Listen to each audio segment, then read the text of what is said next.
Hi, I'm Alex. If you're new here, welcome to my channel. I'm a 24-year-old data analyst in the greater New York City area, and I work in education. So if you're not new here, welcome back. Happy 2022. Today is January 1st. I meant to sit down and film this video earlier, but things just kind of got the best of me. But I wanted to sit down and film a video today talking about my goals for 2022. I've done the thing where you set the number of goals for the year since I think 2013 was the first year I did it, and last year I kind of slacked and didn't do it, so I can't review them unfortunately, but we're back on track now. I have my 22 goals for 2022 and we are going to go through them. First, just wanted to go over 2021 a little bit. It was a really fun year. We spent a lot of time at Disney. I took 8 trips, I counted. Took 8 trips from New Jersey to Orlando, which is a lot. And next year is definitely going to be more calm in terms of that. But we did that. We went to the Poconos. We had lots of really fun experiences. Tried some really good food this year. But credit card debt went a little crazy and not super proud of that. Anyways, I also graduated this year and got my first big girl job. That's so exciting. I should have led with that. But we're gonna get into my goals now because I'm assuming that's what you're here for. I wrote my goals in a Microsoft Word document first, but put them ultimately in my bullet journal. I just use the Leuchtturm whatever dotted journal, just the super basic one. So I thought I would show you a few of my spreads. So first, there's my cover page for 2022. It says my word of the year is intentional, and then it says, I don't know about you, but I'm feeling 2022 in the words. A little Taylor Swift moment, which I thought was fun. But my word of the year for this year is intentional, like this says. I just want to treat everything I do with a little more intention. So I want to be spending my money intentionally. I want to be traveling intentionally, buying gifts that are a little more intentional, and just spending my time a little more intentionally and not letting it just escape from me like it normally does. So that is my word of the year. And then this is my goals spread that I will be looking at while doing this, and it's just separated into 4 categories. It's wealth, health, hobbies, and self are the 4. And then there's a quote in the middle that says it's kind of fun to do the impossible. Just a Walt Disney quote if you didn't know. But going through each of these categories, the first one is to pay off my credit card debt. Right now, I am in quite a bit of debt, and my student loan payments start being due in June. If they don't get held off again, I guess we'll see. So I want to pay off my credit card debt before those payments start, just in case, so that I can pay those off as fast as possible and be able to buy a house. Then going off of that, the second thing I want to do is refinance my student loans. Right now, if you know how student loans work, you get a different loan for each semester. So right now they're separated into 8 or 9 loans, and I would like to refinance them into being just one. And then I also would like to get my credit score up to a 700. They recommend having about a 720 when you apply for a mortgage, so I am working my way up there. I would like to maintain $1,000 in my emergency fund. This was something I did, I think, for 9 months this year I was able to maintain this. At the end of the year, I would like to contribute $1,000 to my Roth IRA. Completely depends on what my financial situation looks like then, but it should be completely reasonable for me to do. Right now, I am contributing into a 403b, which is a 401k for nonprofits and government, if you didn't know. So I do contribute 12% of my salary to retirement. It's not like I'm not saving, but I do want to put some money into my Roth IRA next year. The last financial goal I have is to stop living paycheck to paycheck. I would say I'm at a point in my life where this doesn't necessarily happen because I don't have the money to function from right now until my next paycheck, but more just because I take that money to pay off debt before I have a chance to let it hit like my bank account so I can't spend it.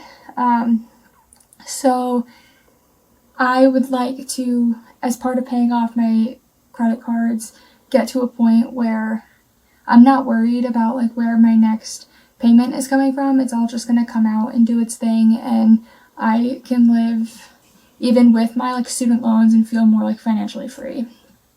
Going into the next section is health. Health is a big thing for me this year. I didn't put it as an actual goal, but I just want to be nicer to myself this year. And by that I mean I want to eat better. Like, that's something my body needs. It tells me all the time, and I just need to like do that. I would like to work out. I'm always in a much better mood after I work out. I think that's something that's very important for me and my mental health as well as my physical health.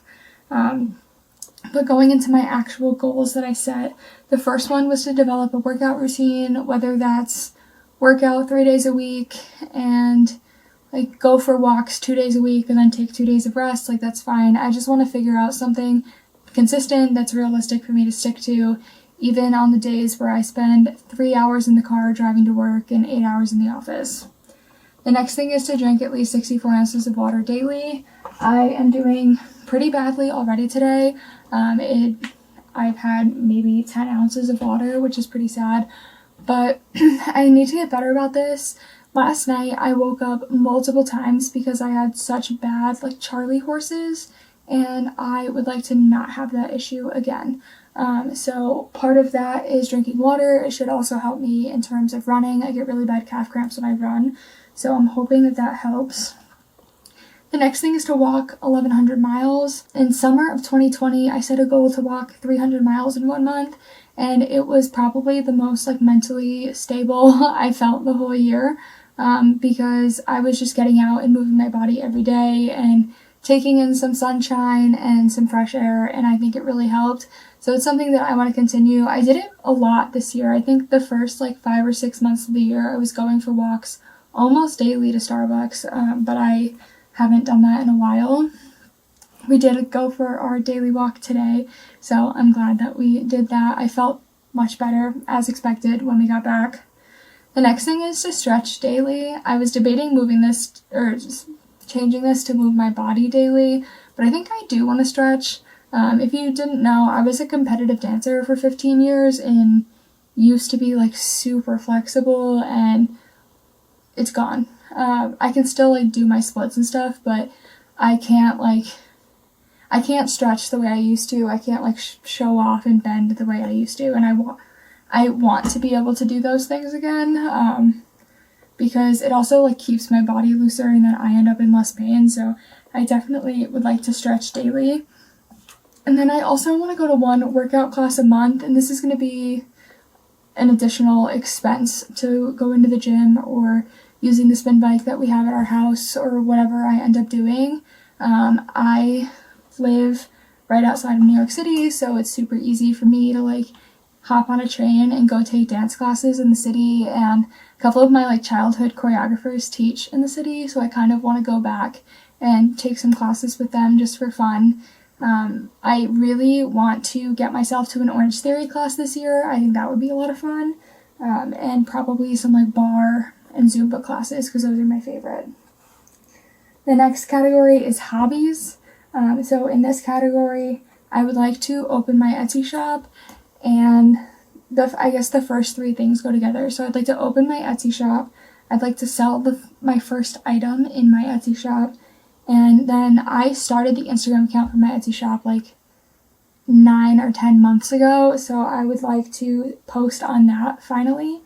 And then I'm in the process of trying to write a book right now. So one of my goals is to write 100 pages of the book. And then for reading goals, in 2021, my reading goal was to read 24 books, which is 2 books a month. I didn't want to set a number this year because I find that stresses me out. And once I hit number 24 this year, I felt like I didn't need to read anymore. And I didn't like that feeling. So my goal for this year is to read 30 minutes a day. The last goal in this hobby section is to finish the 3 classics on my shelf. So I currently have Anna Karenina, Jane Eyre, and Dante's Inferno, and I've had them all sitting on my shelf for a while, so I would like to read them this year. Anna Karenina was actually on my 2021 TBR list, as was Dante's Inferno, and I did not read either. So this year they make it to the ultimate goals. They need to be read. And then under Self, one of the first things, I had not been to the dentist before October in 4.5 years, and I have quite a lot of dental work that needs to get done. So my first goal in the Self category is to get all of my dental work done and get my smile fixed. The second thing is to stick to a nighttime routine, and then I actually made a spread in my bullet journal with my ideal routines, and it's not the most aesthetically pleasing right now because I wanted to use the Post-its and only had pink and blue, so I will probably redo that eventually to be gold and black to match the rest. The next one is to take a database course. Like I said, I am a data analyst, but I would like to be able to be a data scientist if I'd like, and I think I just need a little bit more like programming and database information. So I have access to free courses through my job because I work in higher education, so I'm definitely gonna do that this year. And then the next goal here is to get probably like a Google certificate or something in either data science overall or specific programming languages, things like Python, SQL. And then the last thing is I want to write down one good thing that happens every day and put it in like a jar or something to open on New Year's Eve in this year. So those are my goals for 2022. I think one thing that I do need to do is just be nicer to myself. In the past, I have found that I spend a lot of time, if I like ruin one of these goals, I'll just say like, all right, that's it for the year. Like, it's not going to happen, especially things like drinking water daily. Just because I miss drinking 64 ounces of water today does not mean that I shouldn't try again tomorrow, just because I like messed up one day. And that's something that I need to be more gracious with myself about, is that not every goal needs to start on January 1st and end on December 31st. Like, these are things that I want to happen throughout the year. So like by the end of the year, I want to have a nighttime routine and I want to have a workout routine, and I like want to be drinking more water and have that be a habit, but it doesn't need to happen today on January 1st. So if that's something you struggle with, please try to be gracious with yourself this year. Thank you for watching this video. I hope you got some inspiration from it or enjoyed it, and I'll see you in the next one.